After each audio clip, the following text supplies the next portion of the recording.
আনিসুর রহমান আশরাফি দামাত বারাকাতুহুল আলিয়া, আমি ওনার আপন ছোট ভাই। তুমি ইসলামী হুকুমত কায়েমের জন্য তোমার সময় নাই, এগুলো তোমার বুঝে আসে না, ইসলামী শরিয়া বুঝে আসে না। তুমি বিরিয়ানির প্যাকেটের কাছে বিক্রি হয়ে গেলা, কবরে যাইতা না, কেমনি বিক্রি হয়ে গেলা?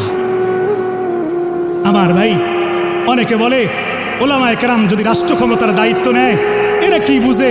এরা মোল্লা মুন্সি, এরা 500 টাকা 200 টাকা দিলে ঠান্ডা হয়ে যায়, এরা কেমনে দেশ চালাবে?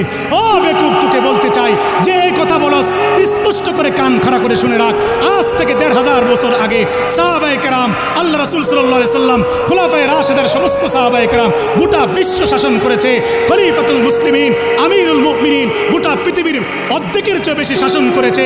তারা কোরআন হাদিসের আইন মতো পৃথিবী শাসন করেছে। গোটা পৃথিবীতে শান্তি শৃঙ্খলা ইনসাফ তারা প্রতিষ্ঠা করেছে।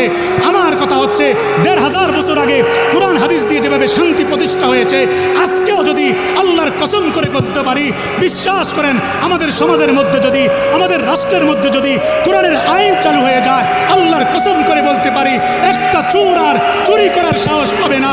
কারণ কোরআনে কারীমের মধ্যে আল্লাহ স্পষ্ট চোরের সম্পর্কে আয়াত দিয়ে দিয়েছে, ওয়াস-সারিকু ওয়াস-সারিকাতু ফাকতাউ আইদিয়াহুমা জাযাআম বিমা কাসাবা নাকালাম মিনাল্লাহ। আল্লাহ বলেন চোর পুরুষ হোক আর মহিলা হোক, চুরি করে যখন ধরা পড়ে যাবে সমস্ত চোরদের হাতের গোছাগুলো কেটে দাও। এই বিধান যদি আজকে সমাজের মধ্যে কার্যকর হইতো, এই কোরআনের আইন যদি কার্যকর হইতো, 2-4টা চোরের হাত কাটা গেলে বাংলাদেশের মধ্যে সবাই দোকান খোলা রেখে মসজিদে যাইতে পারতো, বাড়িতে যাইতে পারতো, একটা চোর আর চুরি করার সাহস পাইতো না।